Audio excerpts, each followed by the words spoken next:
கதை, திரைக்கதை, வசனம் என எல்லாமே அருமையா இருக்குல்ல. இப்படி ஒரு அன்பான பணிவான முதல்வரை சத்தியமா நான் பார்த்ததே கிடையாது. என்னடா 12 நாட்களா போராடிட்டு இருக்காங்க, இந்த மக்களை நம்ம ஐயா கண்டுக்கவே இல்லைன்னு நினைச்சேன். ஆனா கூலி படம் பார்த்துட்டு தன்னோட மனசை தேத்திட்டு இந்த மக்களுக்காக 6 அருமையான திட்டங்களை சலுகைகளோடு கொண்டு வந்திருக்காரு நம்ம ஐயா. பார்க்கலாமா?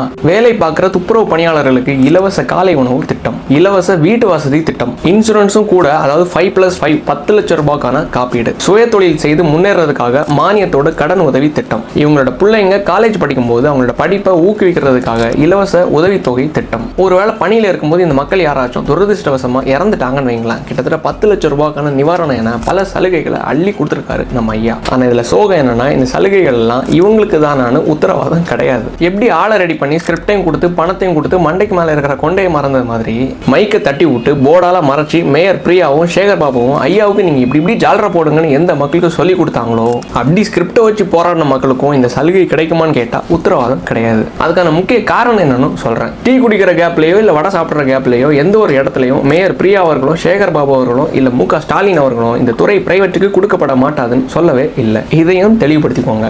ஐயா நீங்க தான் எங்க சாமின்னு சொல்லும் போது கூட உங்களுக்கு தான் இந்த பணி நிரந்தரம்னு யாருமே சொல்லவும் இல்லை. ஆக்சுவலா இந்த 2 விஷயத்துக்காக தான் முக்கியமா போராடினாங்க. இது 2 பற்றியும் வாயை திறக்கல, அதையும் தெளிவுபடுத்திக்கோங்க. அப்போ இந்த பிரைவேட் நிறுவனமான ராம்கி இந்த ப்ராஜெக்ட் தொடங்கிட்டான்னு வைங்களேன், இந்த மக்களுக்கு தான் நாங்க இந்த வேலையை கொடுப்போங்கிறதுக்கான என்ன உத்தரவாதம் சார் கொடுப்பீங்க? அந்த உத்தரவாதத்துக்காக தானே இந்த மக்கள் 12 நாளா போராடினாங்க. அவனுக்கு லாபம் முக்கியம். ஸோ ஆட்டோமேட்டிக்கா சம்பளத்தை குறைச்சிருவான். சம்பளம் குறவுன்னா ஹிந்திக்காரனே உட்கார வச்சிருவான்ல. ஏன்னா இந்த ப்ராஜெக்ட் 1-2 ரூபாய் கிடையாது, 2363 கோடி ரூபாய்க்கான ப்ராஜெக்ட். ஸோ லாபத்துக்காக என்ன வேணாலும் பண்ணலாம், யாரை வேணாலும் பணியில உட்கார வைக்கலாம். நம்ம மக்கள் இதே மாதிரி நடுத்தருவிலையும் நிற்கலாம். அப்போ இந்த 6 சலுகைகளும் யாருக்கு சார் போகும்? பிரைவேட்டுக்கு நீங்க இந்த ப்ராஜெக்ட் கொடுத்துட்டீங்கன்னா அவங்களுக்கு கீழே வேலை பார்க்குறவங்க பிரைவேட் எம்ப்ளாயிஸ். அப்போ அவங்களுக்கு நீங்க எப்படி அரசு தரப்புல இருந்து சலுகைகளை கொடுக்க முடியும்? இப்படி எல்லாம் ஏமாத்துறாங்க பாருங்களேன். சில உடன்பரப்புகள் இந்த நாடகம் கூட என்னன்னு தெரியாம நம்பிட்டு இருக்கு. கொஞ்சம் தலையை தட்டி ஷேர் பண்ணி தெரியப்படுத்துங்க. ஏன்னா அவங்க அப்பா நம்பினாதான் சோறுன்னு சொல்லி வச்சிருக்காரு.